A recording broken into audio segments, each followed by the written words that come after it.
감사합니다. 좋으신 우리 하나님 감사드립니다. 오늘도 한날을 허락하셨습니다. 이 한날 가운데 영광 받으시기를 원합니다.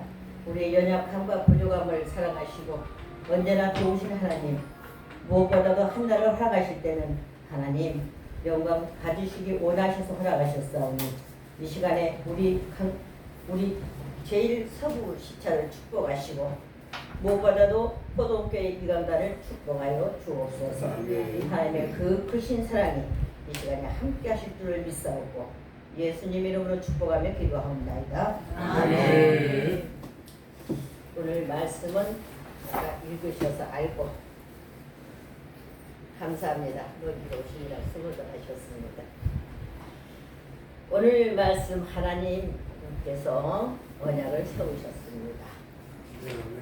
라는 주제로 시간에 말씀을 나누는데요.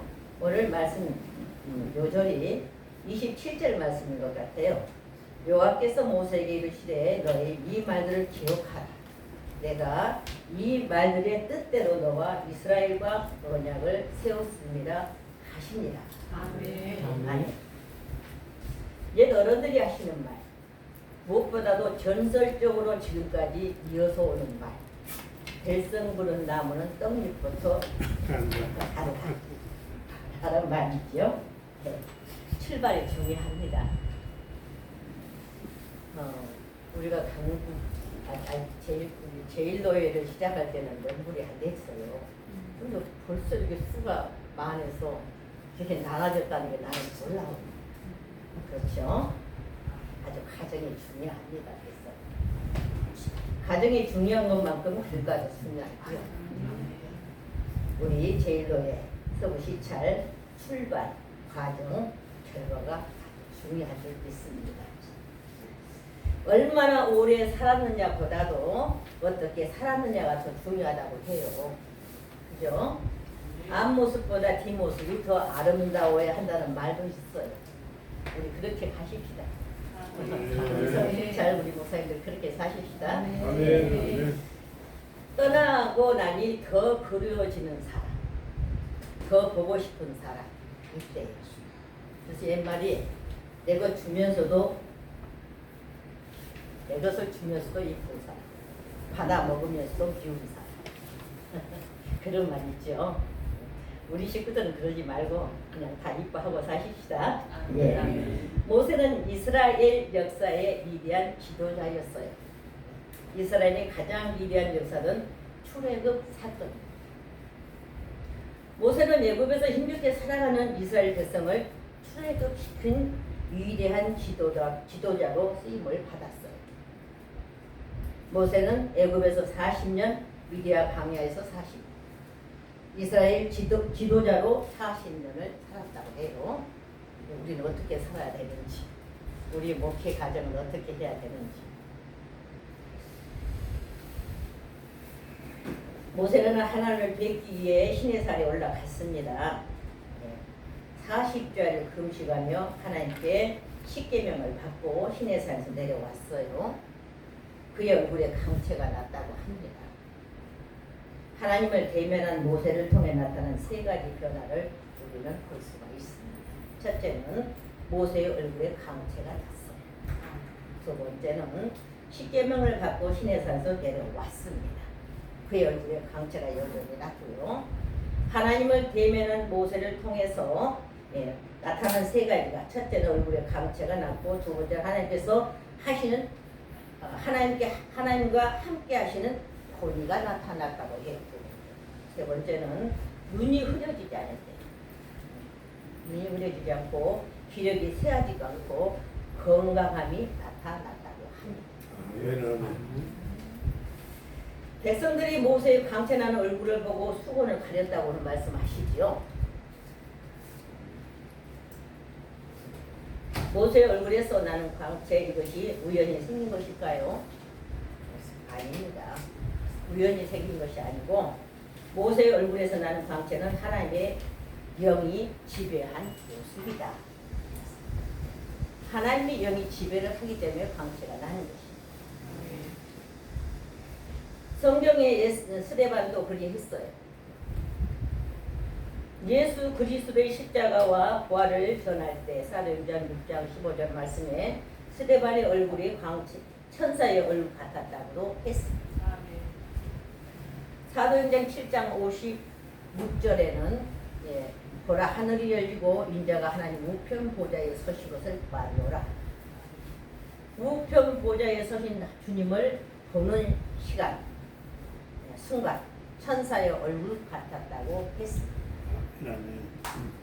오늘 우리 서부시찰 예배를 통해서 하나님을 만나고 세상을 향해 나가는 우리 목사님들 얼굴에 스데반의 모습처럼 광채가 나기를 축복합니다. 아멘. 언약의 말씀을 받았어요. 27절 29절 말씀을 보니까 여호와께서 모세에게 이르시되 너는 이 말들을 기록하라.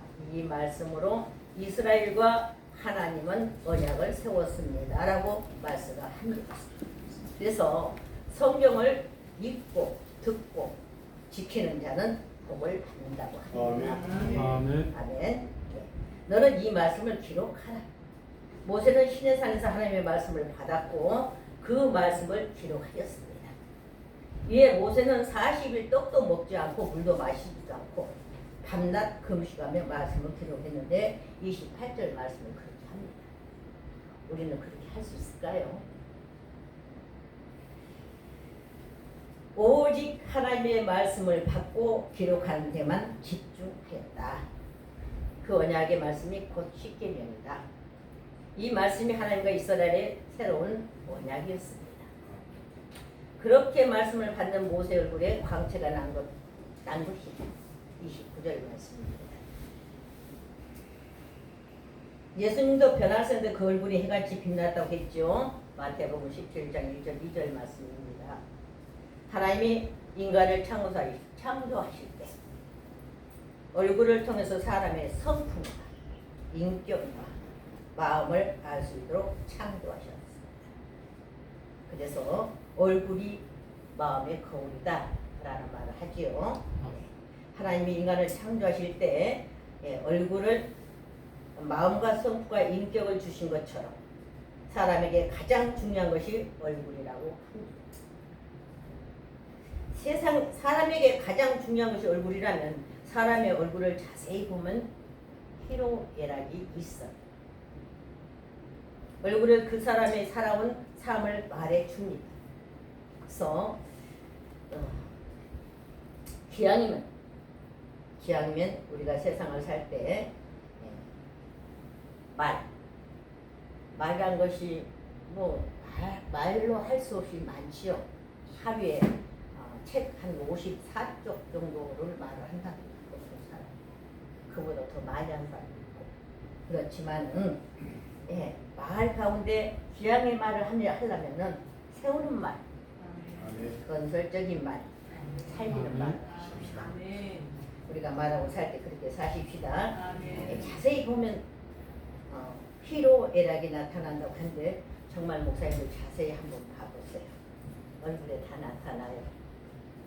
그날 그분의 삶이 얼굴에서 다 나타나. 그래서 링컨은 40이 넘으면 자신 얼굴에 책임을 져야 한다고 말을 했어요. 20대 30대까지는 부모로부터 물려받은 얼굴로 살아요. 하지만 40이 넘으면 자기 인생을 어떻게 살아왔는지 얼굴이 말해준다고 해요. 그래서 귀하게 이쁜 말들 하는 것이 좋고요. 링컨이 대통령이 되었을 때 친구가 실력 있는 사람이라고 소개를 했대요. 근데 그걸 거절했다고. 왜 그랬을까요? 진실이 보이지 않았어요. 그 사람 얼굴에 진실이 안 보여요. 이유는 그 사람의 얼굴에 진실이 보이지 않았다고 해요. 그 사람이 살아온 삶이 행복하게 살았는지, 불행하게 살았는지, 진실하게 살았는지, 거짓되게 살았는지 얼굴에서 나타납니다. 신앙의 변화는 마음에서 시작된다고 하지요. 예수님도 항상 마음의 변화를 강조하셨습니다. 마음이 중요합니다. 마음에 문제가 있어요. 마음이 부패하고 타락할 때 부패하고 타락한 인생을 사는 것이고 무엇보다도 칼이 사람을 죽이는 게 아니다고 말들 하죠. 마음속에 미움과 분노가 절제되지 못할 때 미운 마음이 살인의 도구가 된다고들 말을 합니다. 사람의 생각과 행동을 움직이는 근원이 마음이기 때문에 그렇게 말을 한답니다. 여러분, 가만히 사람을 좀 들여다보면은 보여요. 아까 내가 말한 것처럼 그 사람이 독이 빠졌는지 독이 빠지지 않았는지. 목사가 되면서도 독이 안 빠진 사람들을 보면은 콕콕 찔러 삐죽이 빼죽이 같아. 독이 빠져야 되는데 독이 안 빠지니까. 믿어요? 믿으셔요? 사람의 생각과 행동을 움직이는 근원이 마음이라고 말씀합니다. 성경은 사람의 마음을 그릇으로 비유하기도 하지요. 그릇의 가치는 그릇 속에 무엇이 들어있느냐에 따라서 다르다고 합니다. 금은 보석이 담겨있으면 보석함이 되고 더러운 것이 담겨있으면 쓰레기가 되고 사람도 마찬가지입니다. 마음 안에 죄가 있으면 죄인이 되고 악이 있으면 악인이 되고 하나님이 계시면 성도가 됩니다. 우리 다 성도 되십시다. 모세 얼굴에 강체가 난 것은 하나님을 대면한 얼굴이다. 우리가 하나님을 대면하면요, 이전 것이 싹 빠져. 하나님을 대면하기 전까지 독이 안 빠져.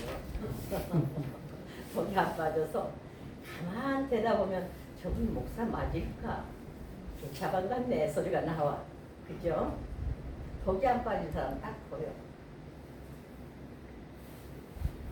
오늘 하나님과 말씀을 들음으로 강체가 났다고 29절 말씀한 것처럼 하나님의 말씀을 들으면 심령 속에서 흘러나온 은혜가 얼굴에 나타난다.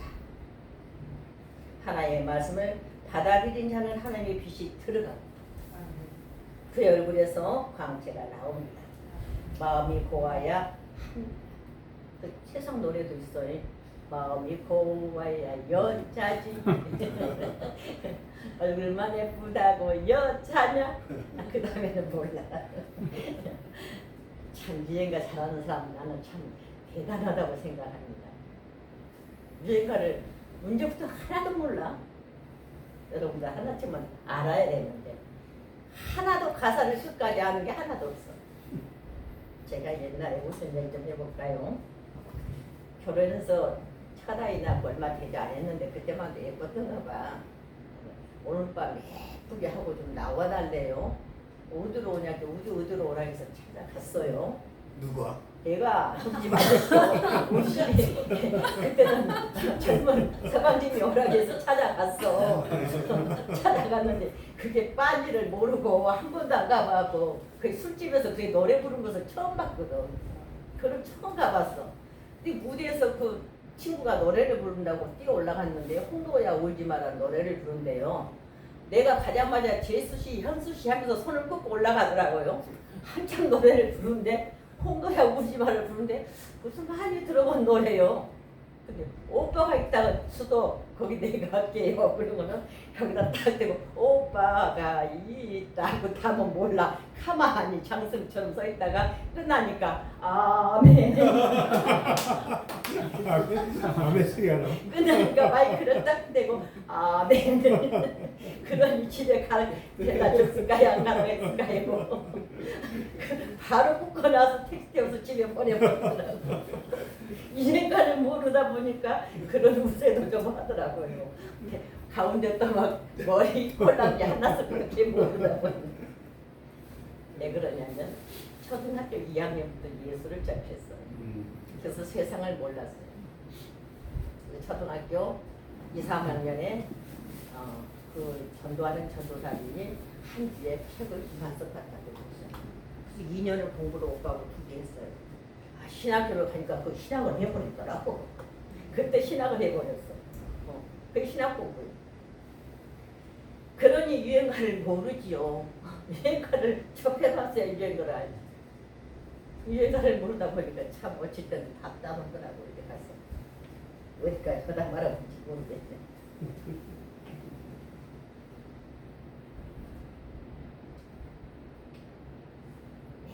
사실 모세는 바로의 영국에서 왕자로 40년 동안 부귀영화를 누리면서도 얼굴에 강태크는 한 번도 행복이란 말이 나오지 않았다고 합니다.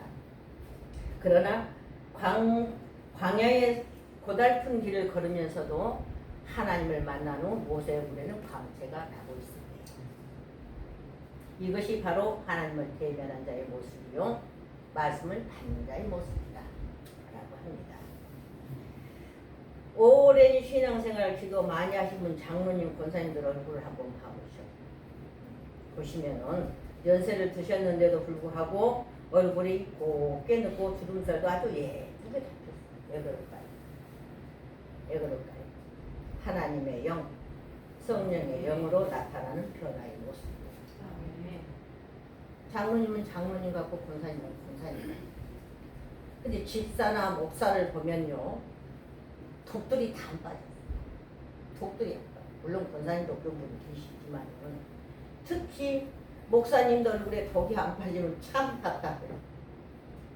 그래서 얼굴을 쭉 보다가 아무리 저 앞에서 유명하다해도 독이 안 빠지면 저는 상대 안 합니다. 그분을 상대 안 해요. 왜요? 결과적으로 내가 다칩니다. 내 마음이 다치니까 그분과 상대다. 독이 안 빠진 사람은 대화를 잘 안 해. 독이 빠져 있는 사람하고 대화를 하지.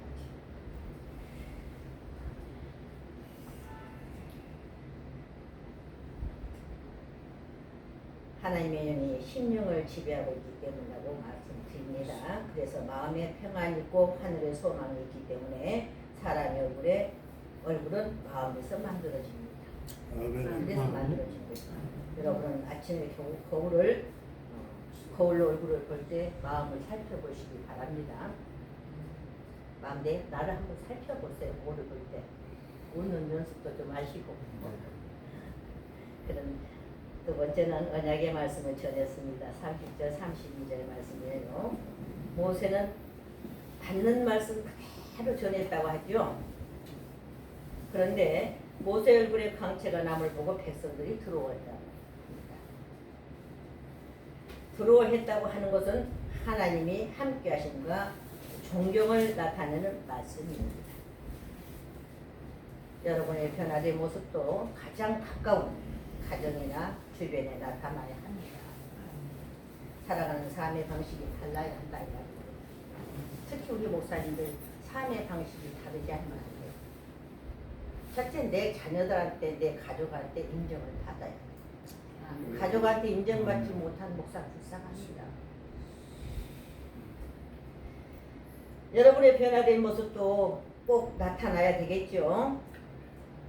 한 성도라기보다는 제가 이 늦발에 아이들 권유로 학생이에요. 학생. 학교를 좀 다녀봐요. 처음에는 가서 뭘 하겠다.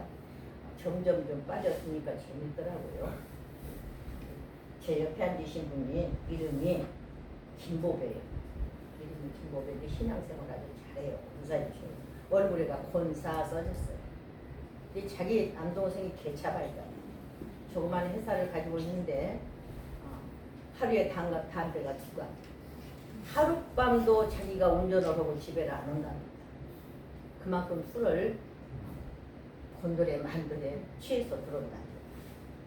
그래서 어떻게 해야 저 동생을 교회로 인도할까? 어떻게 하면 될까? 하고 다 전화로 전라대고 틈만 나면 찾아가서 전라대고 했더니 그러면 한번 따라가 볼게 그러더래.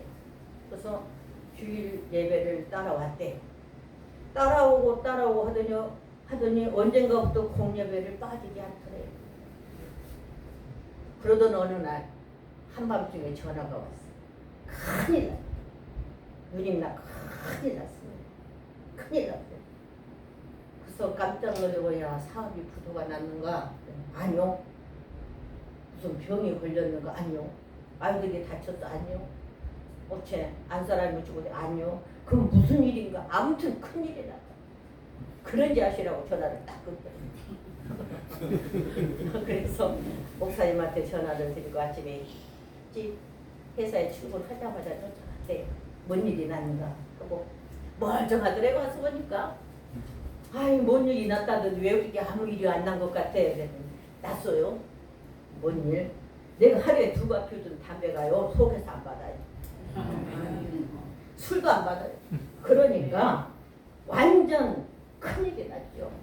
뭔 큰일인가 그게. 완전 끊어질까 봐서 큰일 났다고 그래요. 큰일 났다. 술 담배가 끊어질까 봐서 큰일 났다고 그래요. 병원에서 그렇게 끊으라고 속에서 끊으라고 못 끊었는데 속에서 받지 않으니까 큰일이 났다는 거예요. 우리 친정어머니 친구분도 전라도 강주 우리 강주 사람입니다. 그 사투리를 많이 쓰죠. 제가 신학교육 출신인데 우리 어머니 친구분이 줄담배를 펴요. 아침에 일어나면 담배대가 저녁에 잠잘 때껏 줄담배를 피우시고. 근데 1년, 2년, 3년 계속 교회장 가자고 사정을 하니까 이제 못 이겨서 교회를 따라 나왔어. 근데 예배 시간을 못 참고 나가서 담배를 피워. 그래도 괜찮으니까 다음 주에 또 가자고 또 데리고 가고, 그래도 괜찮으니까 다음 주에 또 가자고 또 데리고 갔는데 똥물이 나와서 담배를 못 피웠대요. 그 양반도 나 큰일 났다고 죽을랑갑다고 그래서 뭔지 이렇게 똥물이 나서 담배를 못 피웠대요. 이 양반도 그랬다는 것이. 하나님이 도와주셔야 합니다. 아멘. 성경의 역사 하시면 성령의 역사하시면 다 돼요. 아멘. 신앙은 꾸미는 게 아니라 속으로부터 변화가 나타나는 것입니다. 아멘. 우리가 비록 목사 생활을 하지만은 우리도 이렇게 변화받은 속 사람이 돼야 된다는 것입니다. 아멘. 우리 이렇게 사십시다. 우리는 언약의 말씀 안에 살아야 된다 이 말입니다. 아멘. 하나님의 말씀은 일점일획도 요동하지도 않고 사람은 쳐서 변하지만 우리 하나님의 말씀은 변함이 없으세요. 또 우리 하나님이 내 편만 되시면 살간난 거 아닙니까? 오늘 지금까지도 하나님이 내 편으로 사셨지만 더욱더 오늘 하나님이 내 편 되시기를 그렇게 사시기를 부탁을 드립니다. 우리 모두 하나님께서 세우신 언약의 말씀 안에서 승리하시기를 축복합니다. 우리 하나님은 쉬지도 졸지도 않으시며 일하신 분이심을 믿으시고 내 편 되신 하나님 앞에 순종하는 삶을 사셔서 하나님이 주신 모든 걸 다 받아 누리면서 사명 감당하는 우리 서구식철 우리 노예 되시기를 주님의 이름으로 축복합니다. 아멘. 하나님 감사합니다. 우리의 연약함을 가지고는 아무것도 할 수가 없습니다. 은혜를 막는 요소들이